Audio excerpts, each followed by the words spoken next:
Hello and welcome to the Choralosophy Podcast. I'm Chris Muntz, and this is episode 74. Is the choral ecosystem a political monolith? With Reginal Wright.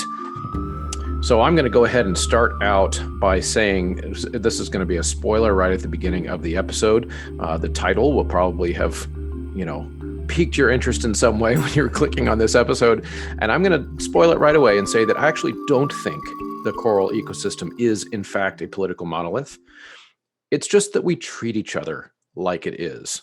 And so over the past year, I began to notice a breath of fresh air in the online choral discourse in the form of Reginal Wright. Like many of you, I have used Facebook to network with other choral directors that I don't know in real life. This has benefits for me as a podcast host, but can be a challenge on a personal level. Reginal, however, stood out to me because of his frequent posts inviting polite disagreement and creating a platform for multiple views to be expressed and treated with respect. So I had to speak with a kindred spirit on the show. In the course of this conversation, he and I talk about our approach to political discussions within professional spaces, in our classrooms, as well as the need to put our differences as choral directors aside in order to support each other, advocate for each other, and build each other up in a time when choral music has been assaulted over the last year and a half in terms of budgets, and the future of our profession is in a perilous state. We need each other. And so he and I will discuss this concept further over the course of the episode. We're really going to enjoy this. He's a lot of fun. So stick around and listen to that. Did you know that the Choralosophy podcast is entirely listener supported? So the way you support as a listener the show is by a win-win scenario, which is just the ideal situation. It's win-win, which means that if you get a discount, I get kickback. That's how it all works, right? So that's listener supported, meaning you choose to purchase those things like a Sight Reading Factory membership, like some choir folders next year for your choir at mymusicfolders.com. You choose to buy some sheet music at ryanmain.com or graphitepublishing.com.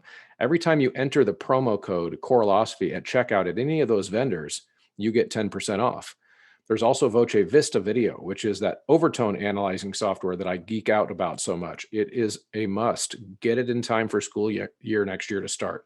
It is fantastic. You go to vocevistavideo.com/choralosophy, and there you can download the software for free and play with it for 30 days. Once you decide you want to buy it, then you can enter in that Choralosophy promo code. So that's just a little behind the scenes on how it all works. I appreciate everyone's help, and without you listeners doing your part to make this show happen, it just wouldn't happen. So thanks for tuning in. Hope you enjoyed the show. All right, everybody, I'm here with Reginal Wright, and Reginal and I are, of course, two colleagues and choral directors that are going to chat about a bunch of things today. But of course, I've never met Reginal before, so I'm excited to get to know him and hear a little bit about his perspective on a variety of things. So Reginal, welcome to the show. Glad to be here. Thank you for having me. All right. So before we dive into some more interesting and fun stuff, or some of the ideas that I want to discuss today eventually are around the idea of how we talk to each other as colleagues online. It's something that drew me to your account on Facebook because I noticed that you make a lot of posts about that topic as well, just kind of, which I do want to dig into. But there's always a good, in my opinion, when we're starting a conversation, it's good for people to understand the other person, where they come from. So could you tell me and my audience a little bit about who you are and where you come from and what got you to being a high school, correct? Choir teacher? High school, yeah. Okay. So what was your life journey to get you to where you are? It was definitely a roller coaster. I grew up in East Texas, a town called Henderson, where I lived in a more less affluent part of the city. And so I was in like a gifted and talented program at my school. So during the course of a school week, let's say a school day, I would spend time, in the gifted and talented, section of the school. And then when I come home, I go back to sort of like an inner city. It's East Texas, so it wasn't really city. So inner country, I don't know what you call that. More of an urban type setting when I would go back home. So during my during my growing up, I lived on, both sides of the street. So I had an incredibly cultured side, where we're doing things like host and band. And then I would come home, and we lived the urban side where, I would listen to rap, R&B, old 70s music, that the good stuff, Motown. So we kind of lived a full life. Once I finished high school, I went to college, of course, and I was a minor in music, and the focus was really on jazz piano. I took some choir in college. I mean, in high school. Loved it. That wasn't really something I wanted to go into, though. I was a trombone player in band, and so a little bit in band, But then I wanted to really learn the jazz piano thing. I have a relative of mine that was just an outstanding jazz pianist. I kind of wanted to follow in his steps. So I went to college not as a choral major. I went as jazz piano minor. So I finished. So once I finished college, I went back. Once I started teaching, I had to go back and get all of those classes to convert it over. So I was really a jazz pianist turned choir director from the hood.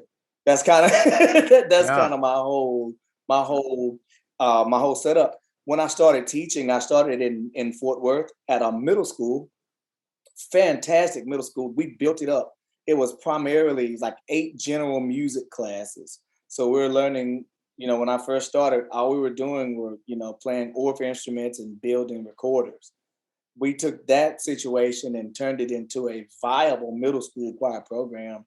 From there, I went to high school in the same city, taught for 3 more years. And after those 3 years, I transitioned to Mansfield. It's a growing suburb of Arlington, and that's why I've been for the. Okay, so one of my observations about your story that you just told is your background was not like as a kid and as a young person was on these other musical aspects, some jazz, the piano, different types of things. So what I wonder is, was there a particular moment in a choir rehearsal or moment in a choir experience or with a director that kind of made a light bulb go off in your head that said, hey, I want to really switch focus to the choir now? Like, was there that one shining moment? There was. We did and it was actually in high school. We did, and I don't know why we were doing, in retrospect, as a high school teacher, I don't know why we were doing this. Our director had us singing the Randall Thompson Hallelujah, which was just insane. And I just, that's what kind of kept me in choir. We did that Hallelujah, and it was really cool. Just this complex piece. I don't think we did it well at all, but I love the way that Randall Thompson, the way he crafted that piece, and from there, that kind of kept me in choir. We sang Les Mis, and then we did the Phantom of the Opera in that same little spring show. I really liked that musical stuff, the way that they, put the chords and changes together from a musical Broadway perspective. So that drew my interest into it. And so after I got to Fort Worth, I just kind of wanted to do some teaching and not work in the business field anymore. So from there, I went and started, teaching middle school, pretty easy music. But while I was they kind of put us together with the high schools, in festivals and all city situations where they would perform, the Moses Hogan / Eric Whitaker type works. And that's when my interest really shot up. And I just ingested just tons of choral music over that 8 years. And I got my my rep library really high, learned a ton of music, learned, musical styles, compositional styles. I was studying compositional styles too. And yeah, there went my whole transition. That's interesting. I'm always fascinated with my guests to let them explain that to me, because I always feel like my journey into choral music is super boring, in that my mom was a choir director. I grew up with it. So like the idea of discovering choral music is foreign to me. I can't imagine.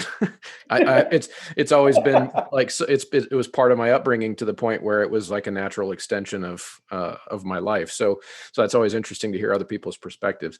Okay, so one of the things, like I mentioned, is that I noticed about you when I came across you on Facebook, is that every once in a while you will post something online where you're kind of calling out to colleagues to inviting some type of discussion or disagreement. Even sometimes you'll even invite a disagreement to be discussed on a post that you make, which is kind of, to me, that seems like something that should be normal, but it isn't. And so when I noticed that you do that, I kind of, my ears perked up a little bit, because regular listeners to my show know that that's actually the reason that I started this show 2 years ago. I started the show 2 years ago because I felt like nobody was talking to each other anymore. We were just posting our opinions on the internet, and then expecting them to just smile and nod, like everybody's just got to smile and nod. And so what I'm wondering is to get your perspective on what you see and what you notice, and what inspired you to make those types of posts. Okay, so as I was telling you, in my background from being a kid, I grew up in both environments, right? I grew up in an incredibly, I would say, not poor per se, but not just incredibly, not with a whole lot of money either. Right. But I went to school with students that were affluent, and their parents did well. I got to hang out with them, and go to their homes and do all of that. So I got an opportunity to kind of see and be around people that think differently. And so with that, once you kind of get a chance to see on the inside of both situations, living in one situation and knowing it, but spending enough time with other students my age and in my classes, I had an opportunity to see things that that you probably wouldn't see if you weren't from that demographic. And what that allowed me to see and understand is that there are reasons why people feel certain ways about certain things. And we never take the opportunity to dive into the reasoning behind a certain belief. We just attack the belief. And so that's where I love dialogue and just asking questions. It's like, hey, I want to see and hear, where that's coming from and why that affects you so deeply to make you feel that way. And I'd love to learn from you. I'm always willing to learn.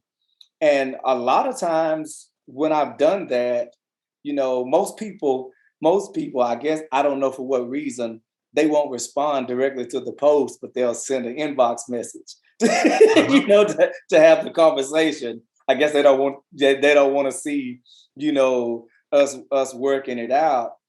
And so, but most of the time we get it worked out.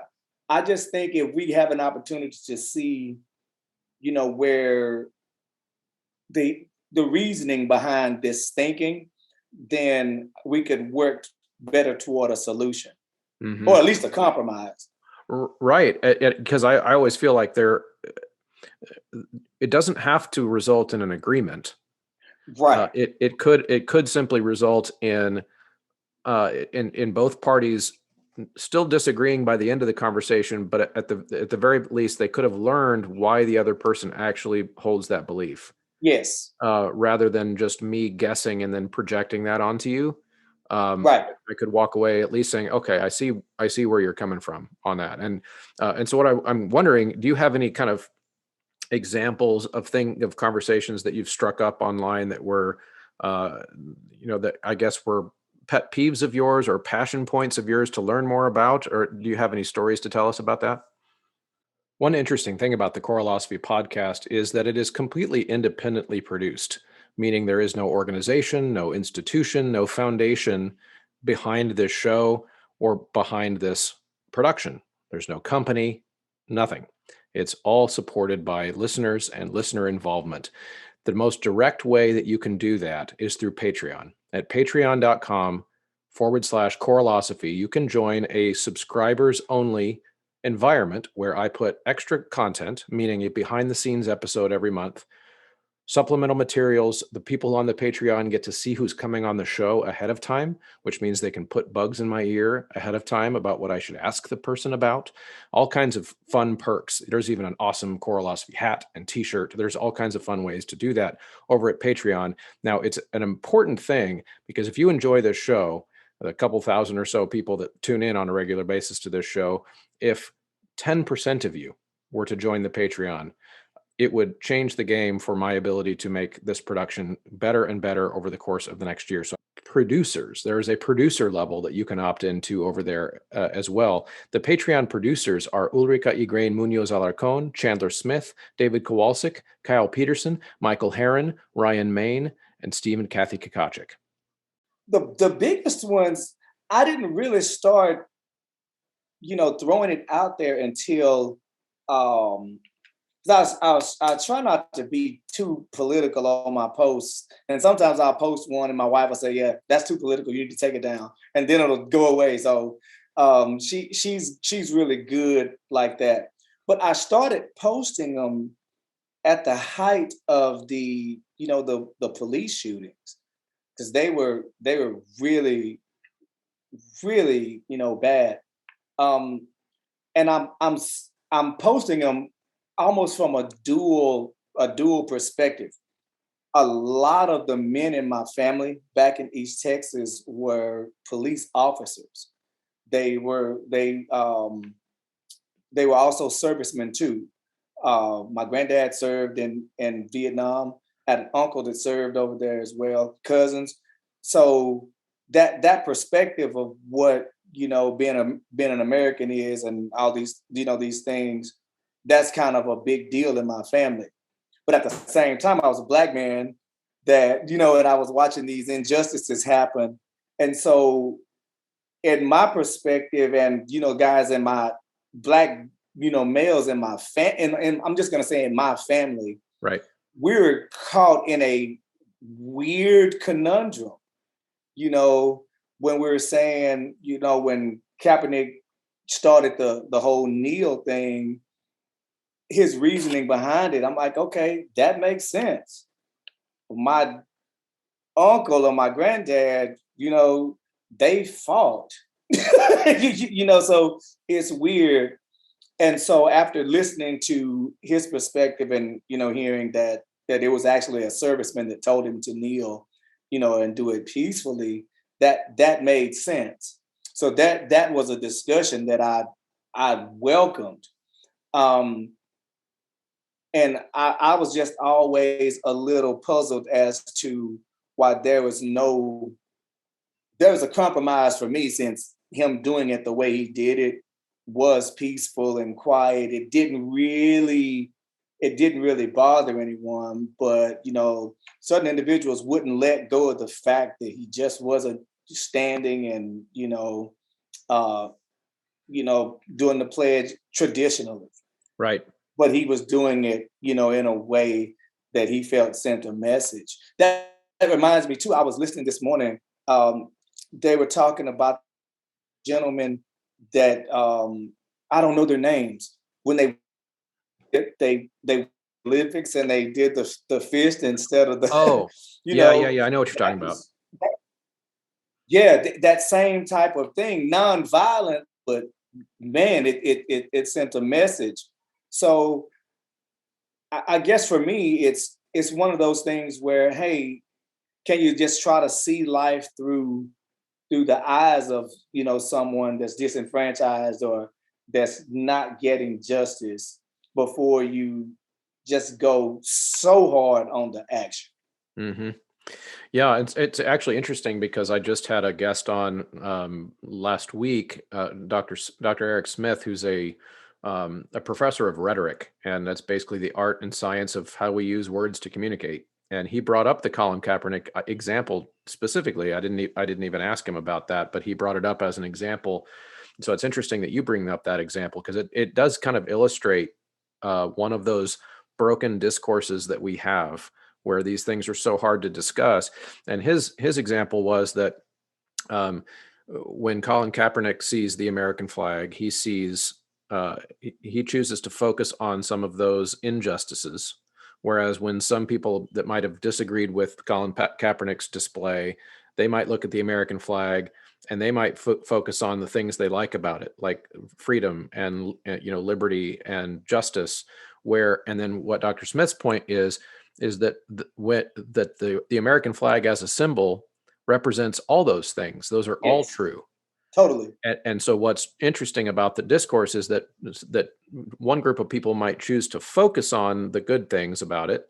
Another group of people might choose to focus on the bad things about it.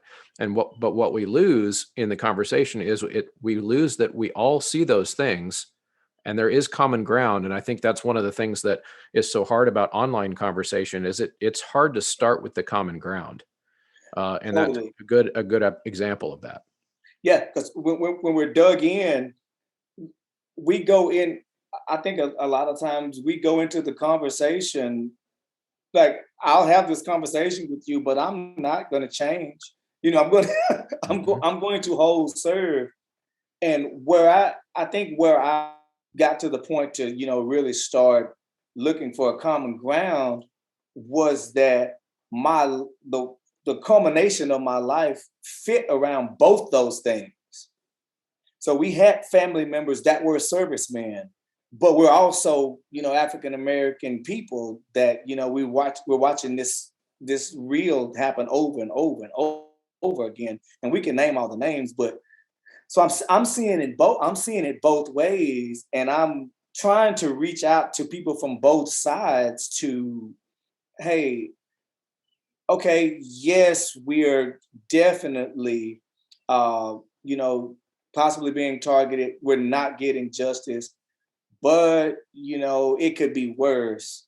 And, I'm looking at it. I'm looking at it both ways. Or, hey, yes, we are free, but there are some people, economically or systemically that are still in pretty bad shape. So I'm trying to bridge this gap so that we can all see how we could all kind of work together to make this situation better. Yeah, absolutely. And I believe that as choir directors, we also have a responsibility to do that for because of the nature of our job. And I think this is a hard nut for me to crack with a lot of my colleagues, in that I'm assuming teaching choir in Texas, where you are, you have a pretty diverse group of political opinions in your choir. In Texas, Uh huh. oh yes. Right. And so my thought is, we teach kids. I might have kids in front of me who have Republican parents, that some that have Democrat parents, some that have completely not politically active parents at all. And a lot of what their opinions are at that age are going to be shaped a lot by their parents. They're not adults yet. And so I Right. believe my responsibility is to create an environment that's inclusive of all of them. Yes. Absolutely all of them, even if their parents might hold a view that I find abhorrent.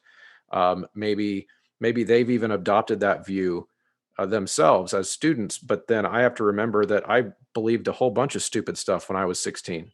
Totally. And so I do see my role as a choir director as one that it's not my job to decide who's right or wrong. It's to help foster an environment where everybody's perspective can be heard. Every singer then can feel like they're part of the group equally. Is that something that you think about too with this topic?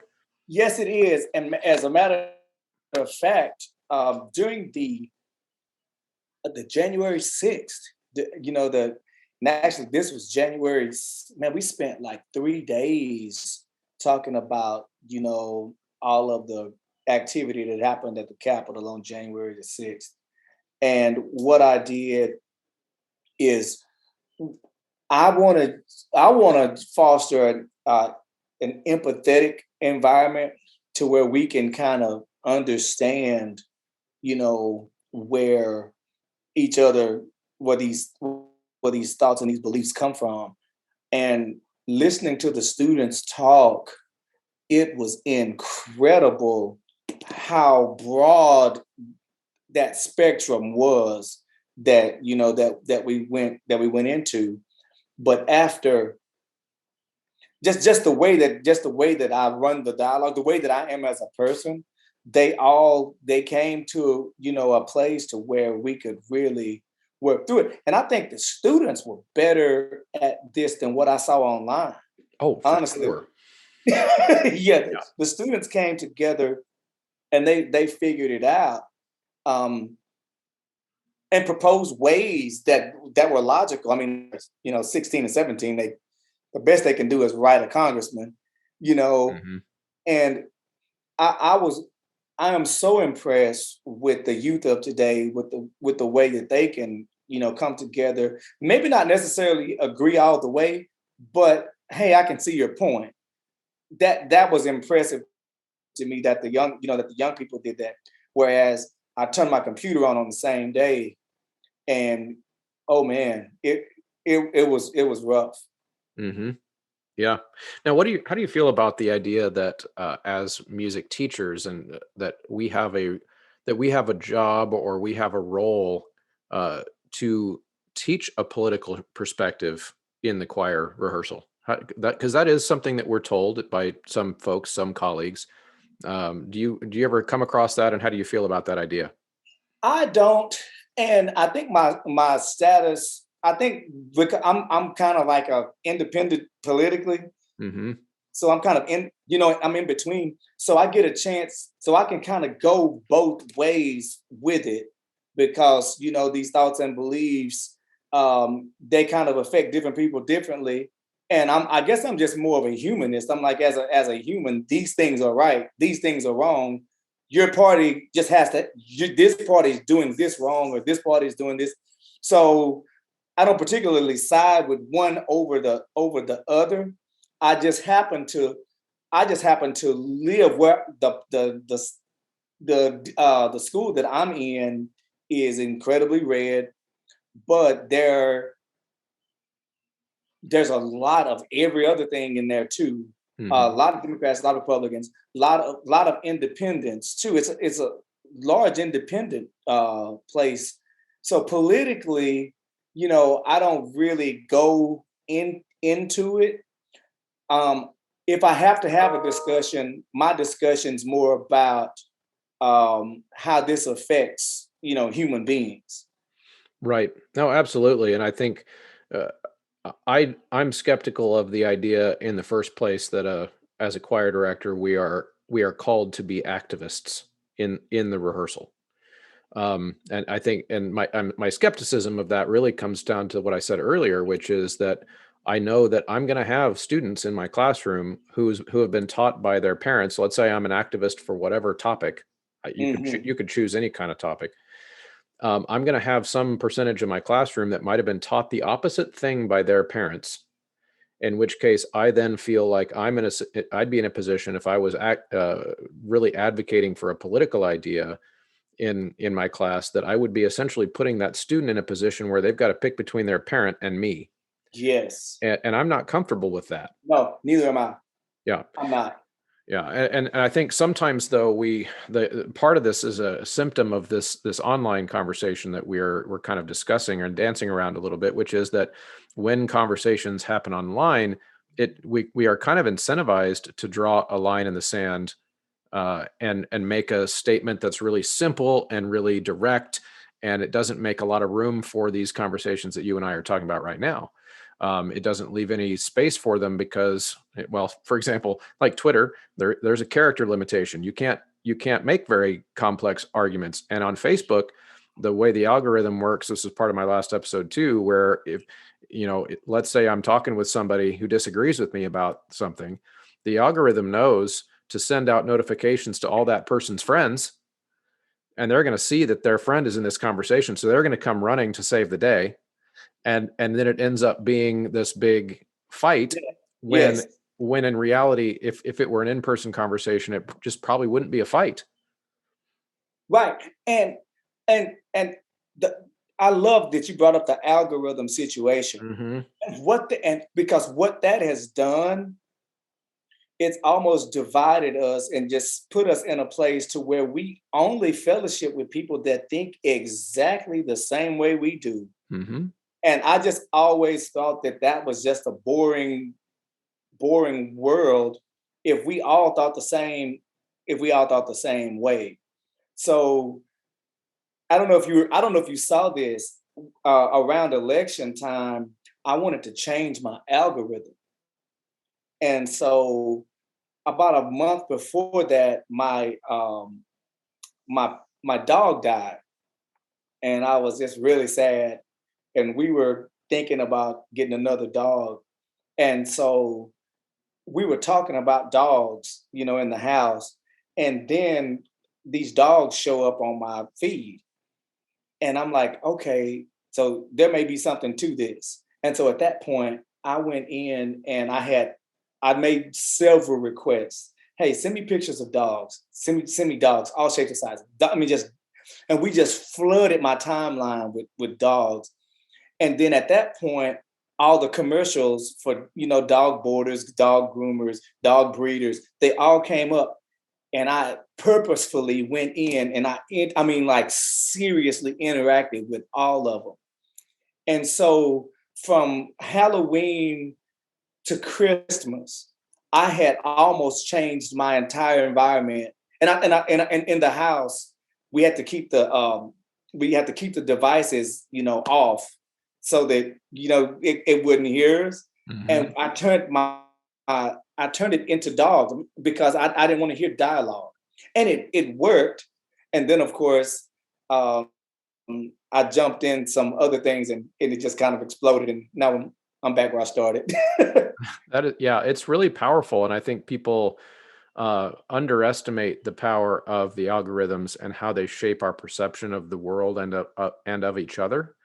I've come across quite a few people that when I try to explain it to them, they think that I'm speaking in conspiracy theory type language. In other words, that it feels to me like there are some people who actually think that when they open their phone to look at Facebook or when they're looking at Twitter or whatever, that they are actually seeing a realistic picture of what the world is. And Yeah. That's what worries me, is that people don't know they're being manipulated. And what's I think the frustration I feel is that one of the things we are being manipulated to do is to be mad at each other. Yes. They're doing it on purpose because for example, did you ever see the documentary the Social Dilemma on Netflix? Oh, one of the best movies that was one of the best docs I've ever seen. Yeah, absolutely. And one of the things you learn there is that some of these social media companies actually hired consultants who are psychologists to come in and tell them what will make people click more. And they learned that it's being really mad. Like if they're really mad or scared, they're going to stay on there all day and keep clicking and keep engaging in the content. And so they actually set out to figure out ways to get us to fight more, and we're just giving them exactly what they want. Yes, totally. And I noticed that in some of the, like, I'm a choir director, like, and yeah, some of that, like some of that, I'm like, yeah, I'm not touching that one. I just kind of leave it alone because some of that stuff got, just really ugly. And I'm listening to colleagues talk to each other that way. And this is the way I look at it. I always thought that we as choir directors, because I was looking at I watched the rebroadcast that you all put up about the elitism. I watched that a week or so ago when you played that. Mm-hmm. I watched that one, and it made sense, but it was also sad. Mm. Because here's the real situation. We should be each other's advocates as best we can for our craft and for our schools. Because in 2008, 2009, when the economic bubble went bad, the first program they were discussing cutting were our programs. Yep. So if your program is getting cut, it doesn't really matter what you're singing about. And so when you're operating at the bottom, if you're at the bottom of Maslow's pyramid, you don't really care how good your group looks on Facebook when you post it. So I think we've all gotten comfortable, with knowing that we're going to have a job, or knowing that there's going to be funding, and we're kind of at the tip, of that self-actualization point that we think that, our opinion matters. But in essence, if they had something that needed to be cut, man, we're at the front of that line. So I think we should do better at advocating and promoting each other, instead of fighting over, I think, sometimes trivial topics. Some of the things need to be discussed, and some of it's right, but some of it doesn't matter. Right. And even the important things. So even the things that do need to be discussed, I would argue they still don't need to be fought about. In other words, we're choir directors. We're not like cutting out cancerous tumors in people. Like our job is important, but I don't think any of it raises to a level of insults and fighting with each other. Because here's the thing, even if you're passionate enough about a topic that you think on, let's say on I'm a choir director, and you want to jump in and be involved in that conversation, if we don't follow certain types of collegial norms, meaning here's how I'm not going to talk to a colleague just because it's not professional, then what we risk is, let's say there's that really important conversation that you believe in. If we talk to the person a certain way, we're just going to push them out of the conversation. At which point, if you're truly passionate about that topic, you've just shot yourself in the foot. Yeah, and that's what happens in a lot of these relationships. I think, we dig in so much, and then when the name calling and the disrespect starts, the point of compromise is gone at that point. Right. And some of these that I log in and catch, I don't have the words. I'm speechless. I'm like, yeah, that one's. Yeah, I'm not even jumping in on that. Right. Yeah. Earlier you mentioned with the algorithms of the problem of kind of echo chambers that get created on social media, where we only then interact with other people who already agree with us. And that is a huge problem. That's that's a societal problem, I guess you could say, not just a choir problem. But would you say that you've noticed that choir people might even be a little bit worse than normal on this topic? I think they are. And it's all this stuff that's kind of built in. And then I think that elitism thing is kind of an issue too. It's almost like if I'm in a prosperous or great situation and your situation doesn't affect me, then it just doesn't affect me. You're on your own, bro. Whereas I honestly think that what affects one of us affects all of us in some way. If you pull out on a macro level, and I think like being a suburban teacher like I am now, but coming from a more urban setting, I can see, like I totally get both sides. I understand the struggles. I understand budgetary and monetary situations, and I'm willing and open to have those conversations with anybody, especially administrators, just because it could how it would affect all of us. I just think we could be better advocates for each other, and especially if we have a platform where we could do it. Mm-hmm. Yeah, absolutely. I feel like I asked that question because I think yes, the echo chambers happen, and they happen on social media. We've already discussed, and it seems like you agreed with me that they're kind of doing it to us on purpose, and I believe that very strongly. But with choir people, I think one thing we have to remember, and maybe put our big kid pants on enough to admit it, is that in choir world we are artists, which are primarily already on the left. Yes. We are educators, which are also primarily on the left. And then you add those prior biases into the mix, and then get on social media, which is going to continue to push you further into your echo chambers.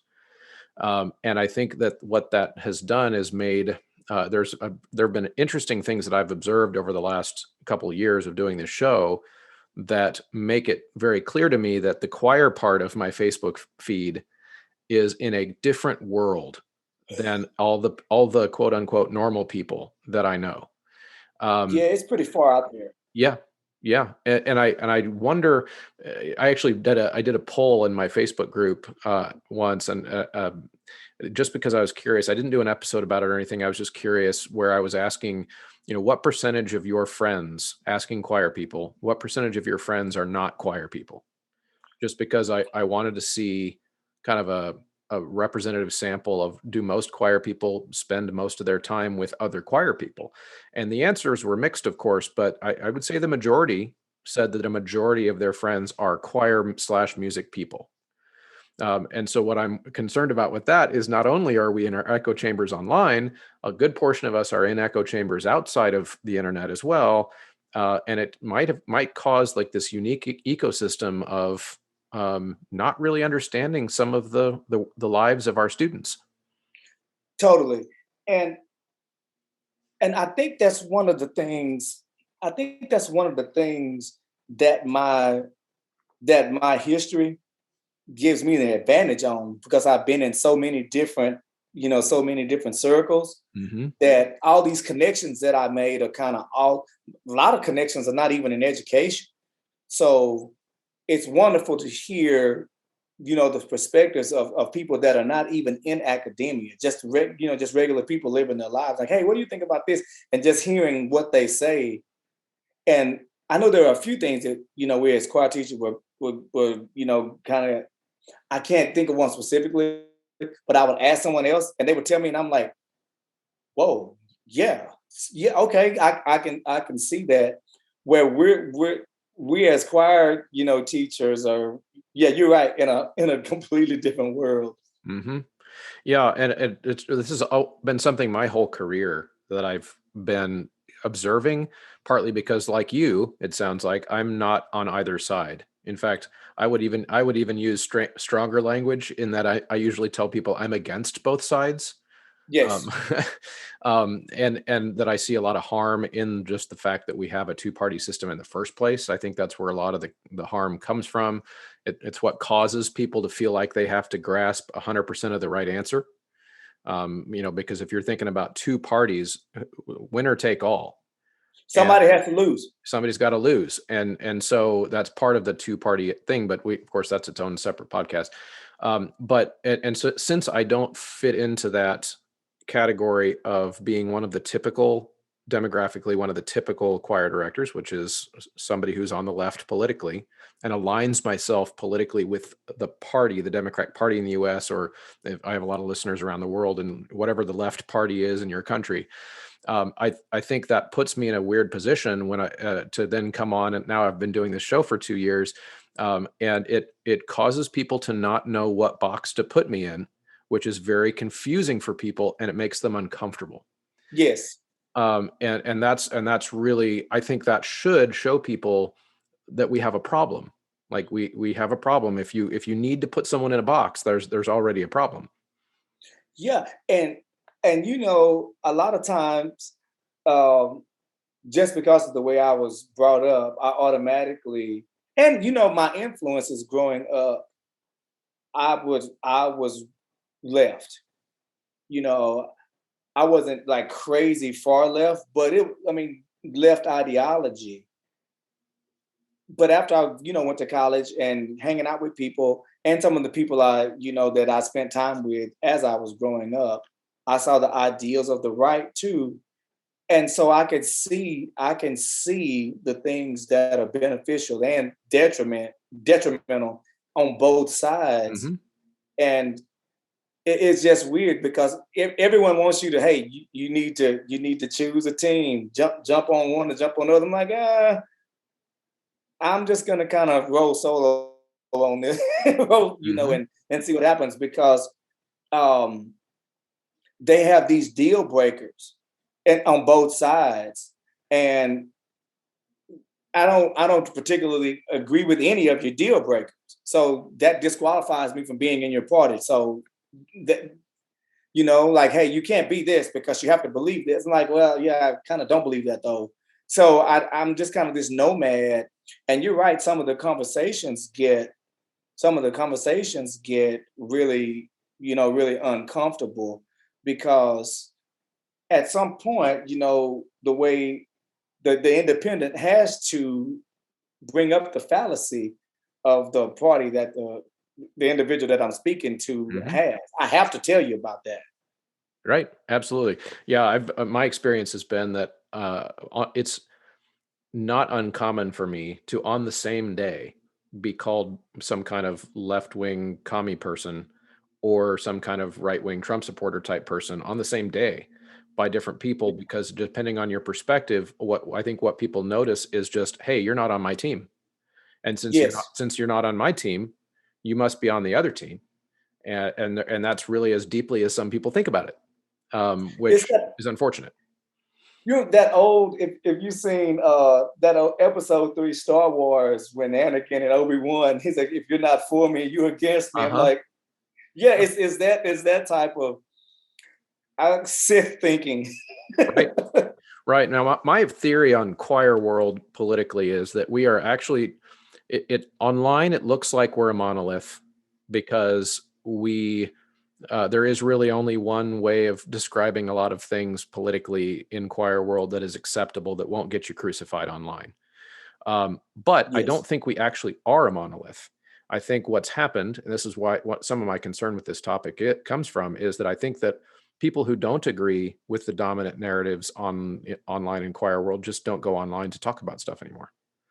And I've had that message come into my show privately, like you mentioned. People will private message, but they won't engage in those conversations on public posts because of this. So I think what we're creating for ourselves, unfortunately, is the myth that everybody agrees on lots of different things in the choir world, and when we don't Yes. actually, what we're actually doing is bullying people out of the conversations.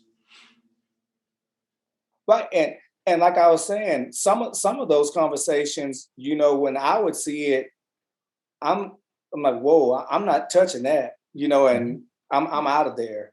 That, Yeah. snooze 30 days, we'll check back in a month, and we're done. Right.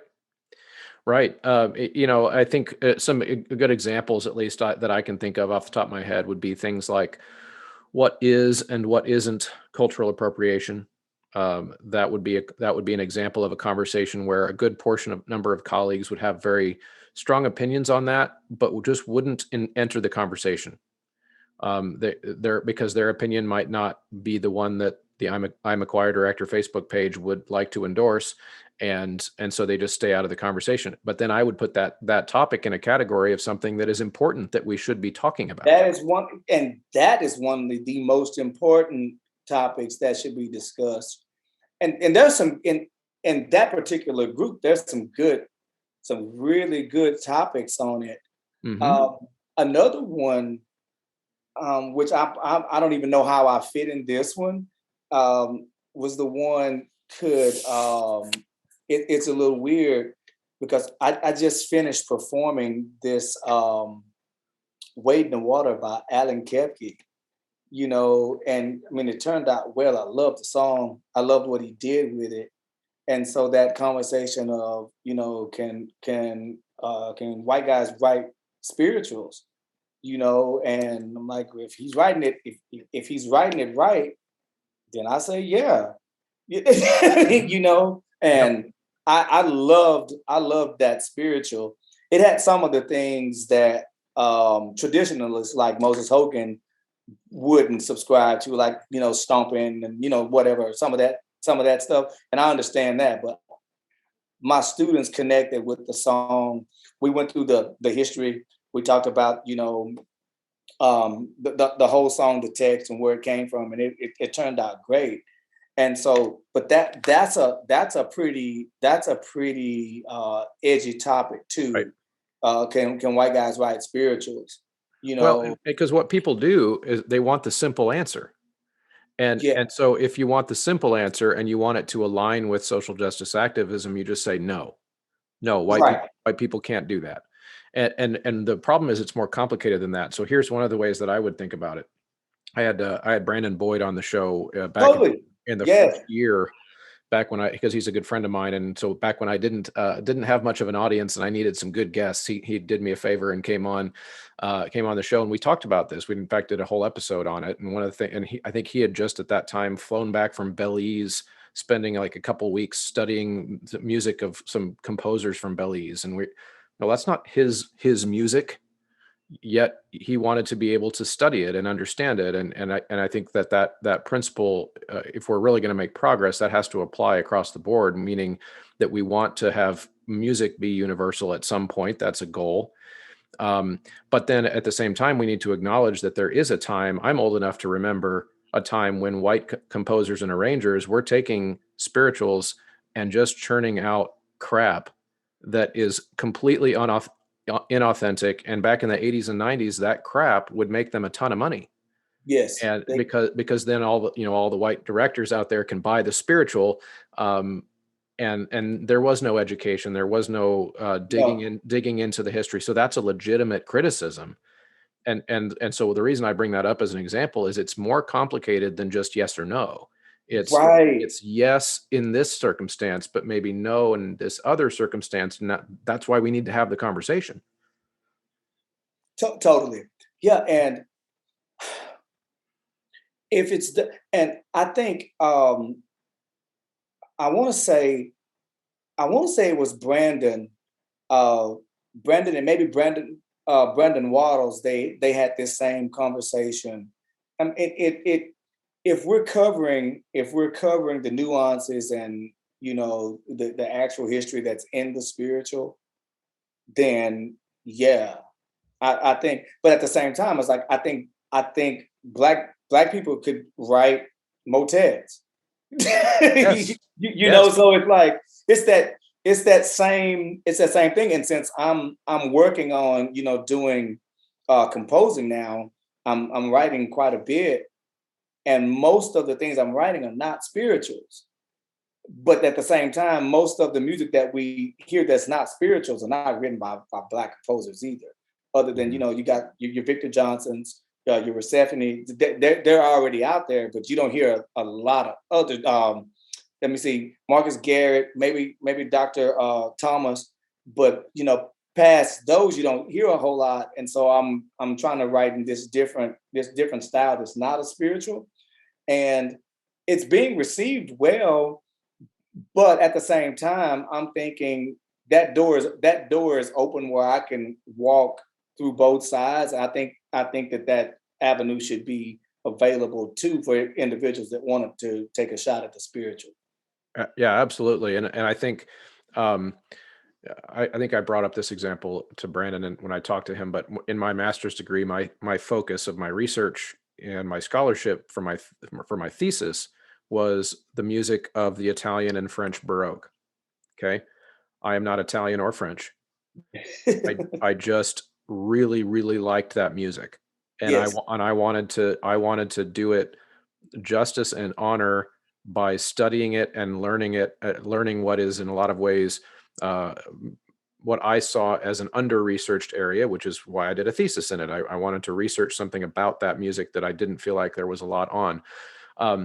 And so one of the things that I think is true about the music of Black cultures, plural, around the world, Sure. is that we haven't studied them as much, and we need to start, right? So to me, the greatest compliment, the greatest sign of progress would be that we're opening doors, like you said, to more and more people studying and applying scholarship to those types of music. And one of the things that I struggle to get people to understand is we live in a 70% white country.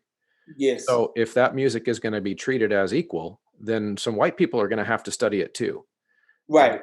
And so we shouldn't be pushing people away with this rhetoric that we use online about gatekeeping and setting boundaries. And we should be saying we should educate people about how to study this, how to approach it, and then inviting them in. Yes. Like, that's my beef. And thanks to Dr. Thomas, Anton Armstrong, Brandon Boyd, that there are resources to learn how to do this correctly. Mm-hmm. Like, so the people that I would consider gatekeepers are now saying, hey, you're welcome. Here's how to do it. Come and learn how to do it.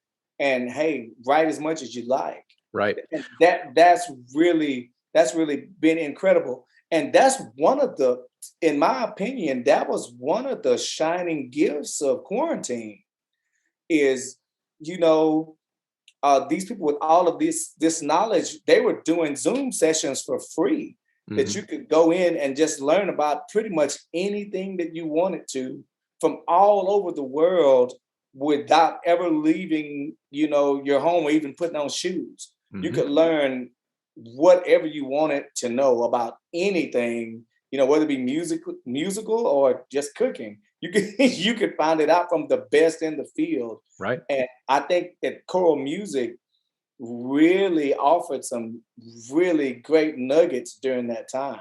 Absolutely. Absolutely. And those scholars that you mentioned, I wouldn't even call them the gatekeepers. I would call them, they're the gate openers. The gate openers. Yeah. Yes. I would say that. Yes. And the gatekeepers, as I see them, are usually, and this is going to be so snarky, but I just can't handle it, are white choir directors that nobody's ever heard of in Facebook groups. They're the ones telling that they like to be seen as allies. So they come in and then they drop that oversimplified. There's a race scholar that I'm friends with on Twitter that likes to use the term oprahfication of social justice, where they want that little blurb that makes them look like a hero, where they get to come in and say, no, that music's not for you. That music's not for you. I see that. I can see that. Yeah. Yeah. And then there's the Brandon Boyd types who say, no, it's music. Like, we need to treat it the same way we treat Bach, the same way that we treat Mozart, which is that we want as many people to sing it as possible. We want to open the doors to this music. Yeah. Now that you say that like that,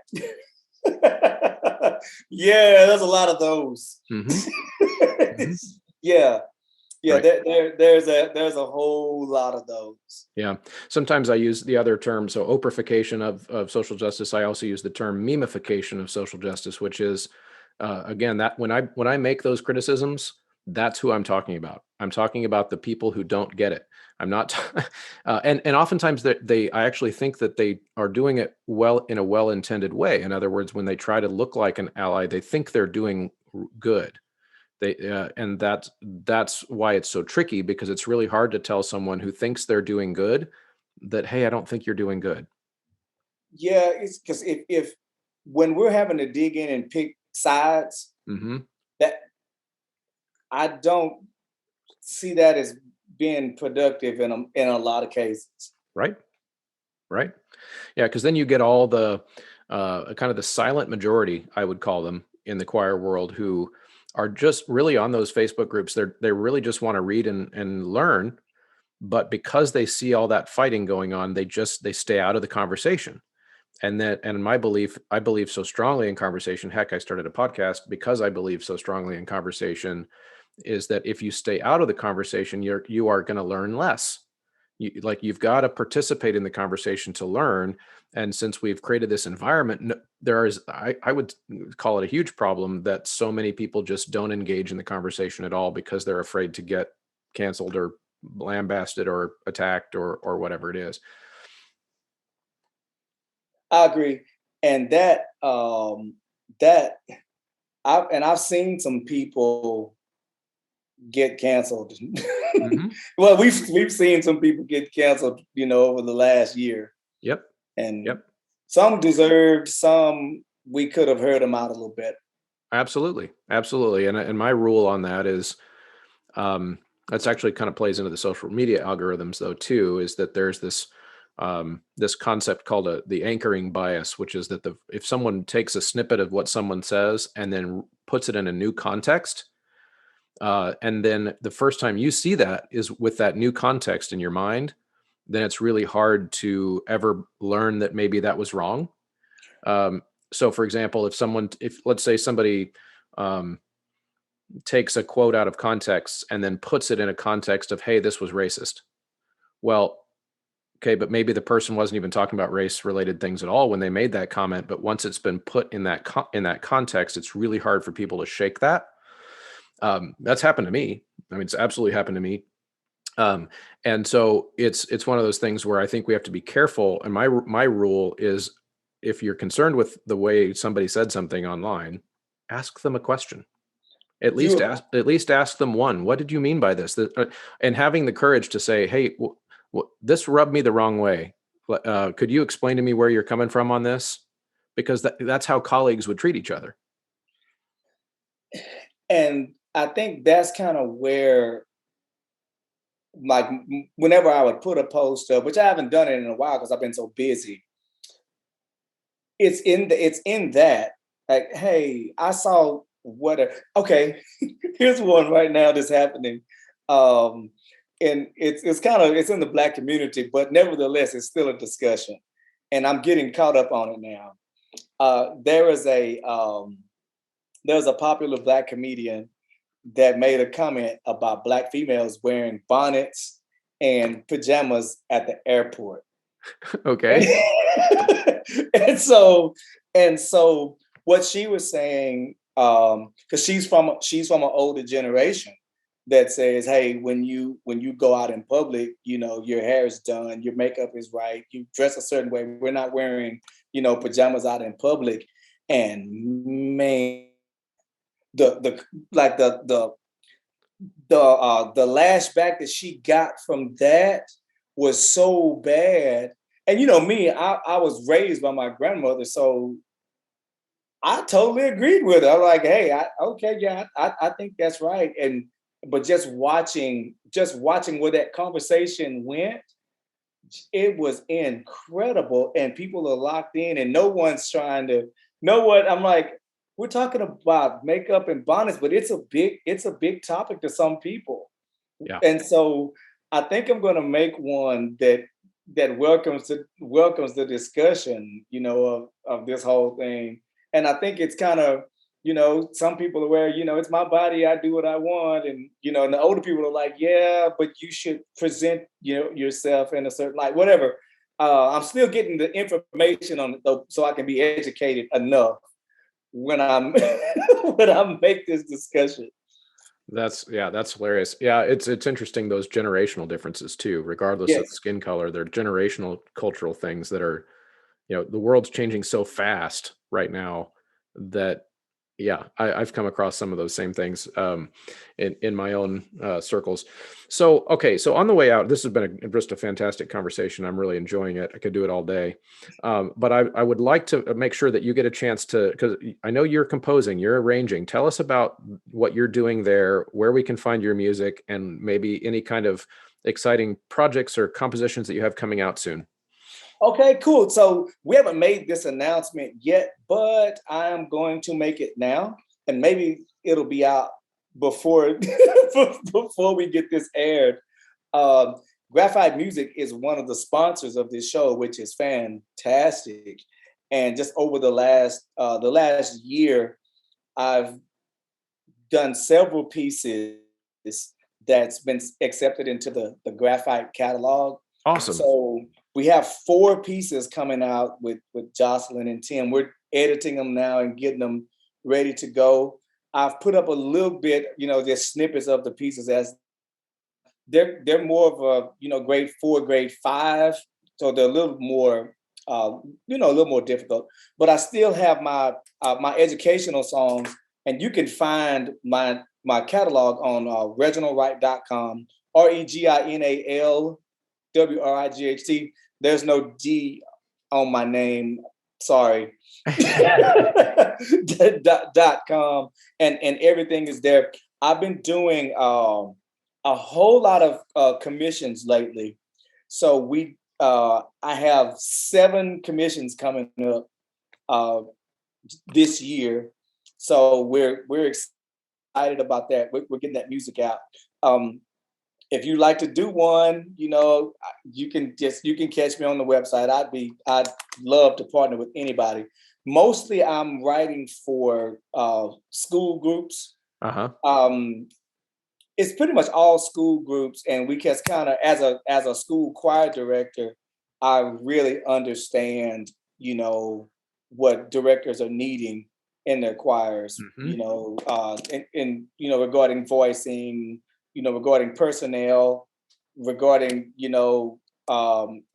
the structure of the male voice or the male changing voice or the problems with recruiting males, just whatever.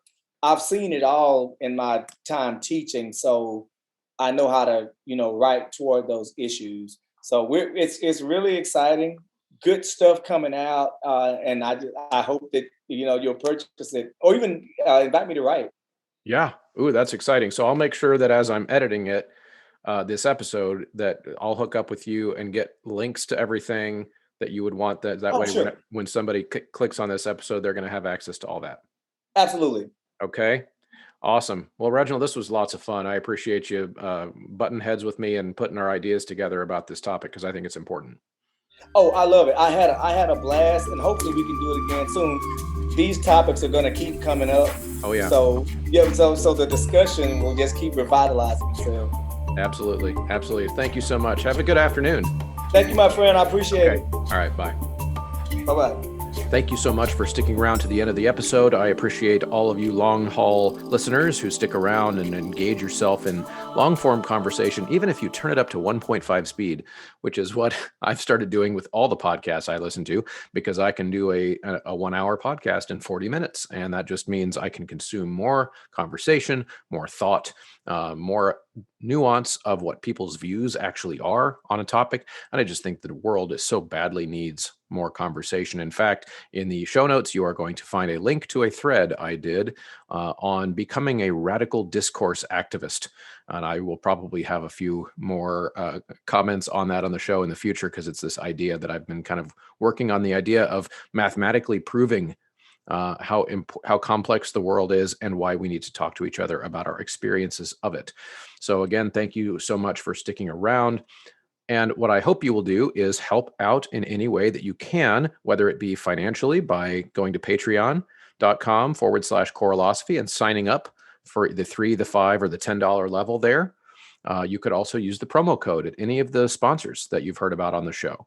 Boche Vista, RyanMain.com, GraphitePublishing.com, Sight Reading Factory, My Music Folders. All of those websites are fantastic and have great products that help you do your job really well. And you can get a discount when you enter Choralosophy at checkout. Then, of course, there is the non-financial ways, which is just helping to spread the word, whether it be engaging someone in a conversation on one of my posts, engaging me in conversation on the Choralosophers Facebook page, or sending an email to choralosophy@gmail.com. Thanks a lot, everyone, for listening. Hope you're having a good summer. See you next time.